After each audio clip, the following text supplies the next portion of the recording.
I'm going to show you how to make a 6-page booklet using just one piece of paper, a pair of scissors, and if you want to, for a little extra help, you can use a marker. First, you're going to put your paper flat in front of you so that the long edge is closest to your belly. You're going to fold your paper in half, hamburger style, and then again, hot dog style.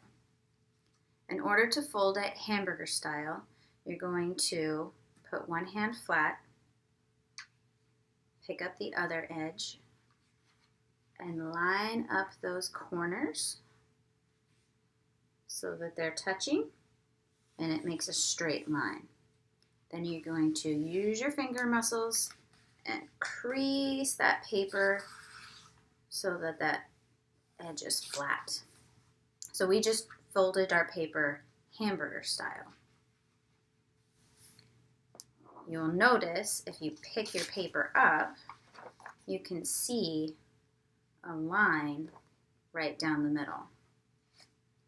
In order to make this project easier for you and for me, I'm going to take my marker and I'm going to very carefully trace that fold line so that I can see it a little bit easier.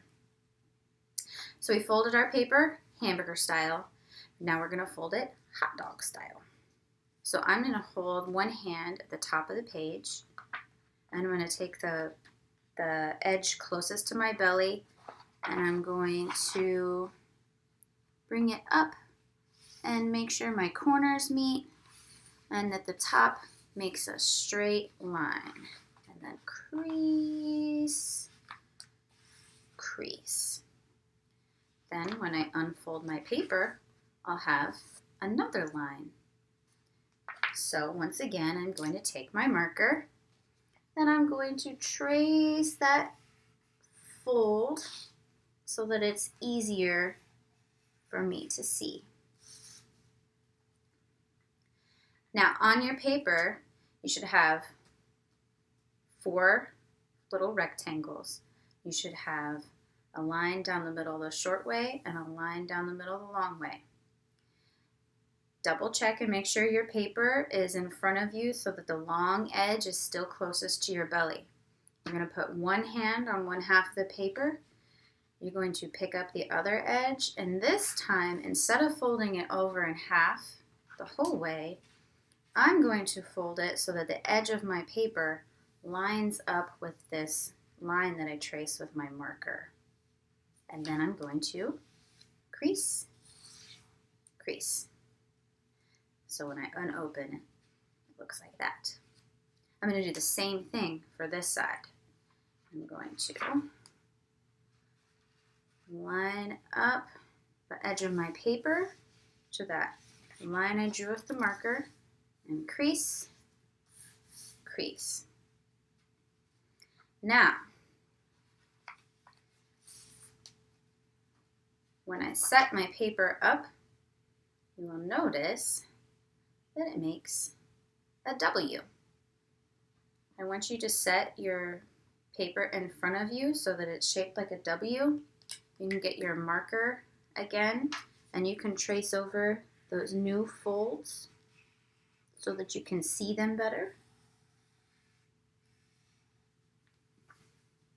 Someday you'll get so used to doing this that you won't have to trace over the folds. It just makes it a little bit easier to see. Okay, so squish your paper so that this mountain in the middle is tall. Okay, I'm going to use a hand to pinch my mountain and then fold my paper like this. Now we're going to make a cut that starts at the top of the mountain and then stops right here at this point. And I can even make a circle so that I know that's where I want my scissors to stop cutting. So I'm going to take my scissors, I'm going to start at the mountain fold, and I'm going to cut slowly and carefully on the line, and I'm going to stop. Okay, so now it should be a little floppy. You can open up your paper. Make sure your mountain is up. I'm going to take my two mountain pieces, and I'm going to fold them down so that they're no longer a mountain. And then I'm going to crease those back up again. And now it's like a plus sign or a T or an X, depending on how you hold it. And I'm just going to squish them around to each other. And there's no wrong way to do that. The paper will kind of tell you what to do.